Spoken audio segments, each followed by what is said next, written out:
La question importante à se poser avant d'ouvrir un contrat d'assurance vie est le type de contrat que vous souhaitez ouvrir. L'assurance vie est une enveloppe financière extrêmement utile à condition d'avoir clairement défini en amont ses objectifs d'investissement. L'assurance vie peut être utilisée pour la poche projet moyen terme, c'est-à-dire sur des maturités entre 5 et 8 ans. Et elle peut aussi être utilisée sur du très long terme, à la fois au-delà de 10 ans pour aller chercher un maximum de capitalisation, voire au-delà dans un souci de transmission.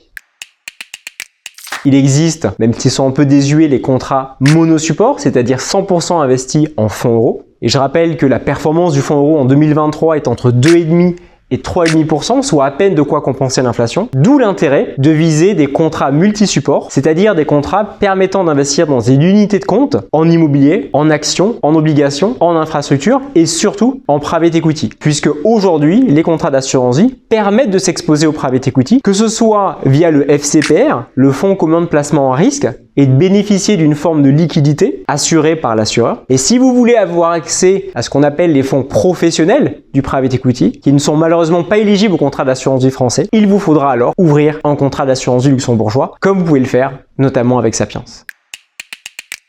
La question des frais est essentielle dans la recherche de performance d'un contrat d'assurance vie. En effet, ces frais, s'ils sont trop élevés, peuvent malheureusement impacter durablement la performance de votre contrat d'assurance vie. Le premier sujet à regarder est naturellement le sujet des frais d'entrée ou frais de souscription. Et aujourd'hui, la majeure partie des contrats Internet proposent 0% de frais d'entrée. C'est notamment le cas de l'assurance vie Sapiens.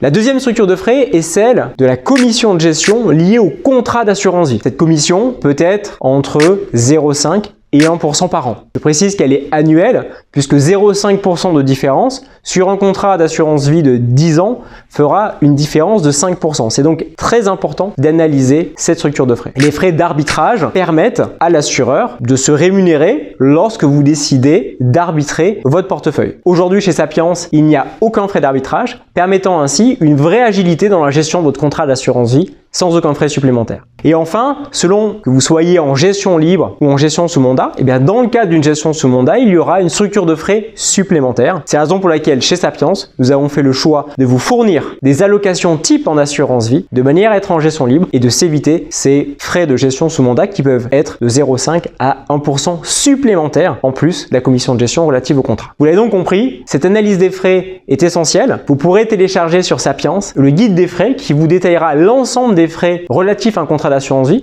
leurs ordres de grandeur et surtout comment les négocier.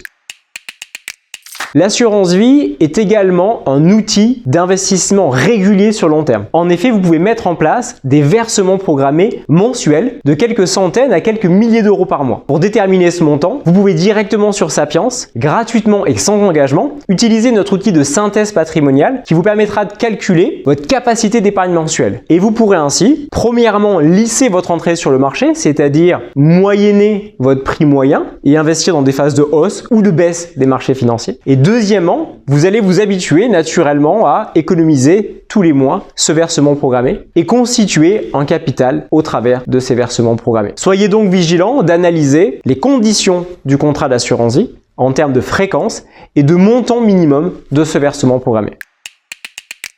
L'assurance vie est aussi un véhicule d'investissement qui peut faire l'objet d'événements particuliers, un changement de clause bénéficiaire, un décès, un contrôle fiscal. Il est donc indispensable que votre conseiller et naturellement l'assureur soient en capacité de répondre rapidement et précisément à l'ensemble de vos requêtes. Il existe toute une série de croyances relatives à l'assurance vie. La première, c'est que l'assurance vie, surtout si vous n'avez pas de plus-value à constater, peut être rachetée partiellement ou totalement à tout moment. Et ceci souvent dans des délais excessivement courts, puisqu'en l'espace de quelques semaines, vous pouvez bénéficier de vos fonds. La deuxième croyance, c'est que vous pouvez changer votre conseiller ou votre courtier. Vous n'êtes pas bloqué à vie avec le même conseiller. Si vous êtes insatisfait, il vous suffira, au travers d'un courrier à destination de l'assureur, de pouvoir déterminer un autre conseiller. Enfin, vous pouvez changer de contrat au sein du même assureur. Et si par exemple vous avez souscrit à un vieux contrat, chargé en frais et peu diversifié en termes d'unité de compte, vous pouvez demander à être basculé sur un nouveau contrat beaucoup plus intéressant. Par contre, vous ne pouvez pas changer d'assureur, contrairement au plan d'épargne retraite. Il est important de préciser que vous pouvez à tout moment, même si vous bénéficiez d'un avantage fiscal à l'issue des 8 ans, réaliser un rachat partiel ou total de votre contrat d'assurance vie. Et si vous avez un besoin urgent et soudain de liquidité, au lieu de faire un rachat, vous pouvez aussi bénéficier de ce qu'on appelle une avance sur contrat d'assurance vie. C'est-à-dire que l'assureur va prendre en garantie votre contrat d'assurance vie et en fonction de ses sous-jacents, notamment si c'est le cas des fonds euros, donc 100% garantie, 100% liquide, pourra vous faire une avance de près de 90% de ce montant. Avance qui fera l'objet d'intérêts à taux variable, donc vigilance à la durée de cette avance, mais qui vous permettra de l'utiliser comme bon vous semble. Et nous avons quelques marchands de biens qui utilisent notamment leur contrat d'assurance vie pour payer les frais de notaire ou le déposit pour réaliser une acquisition immobilière. Cette avance doit naturellement être remboursée puisqu'elle est renouvelée tous les 3 ans.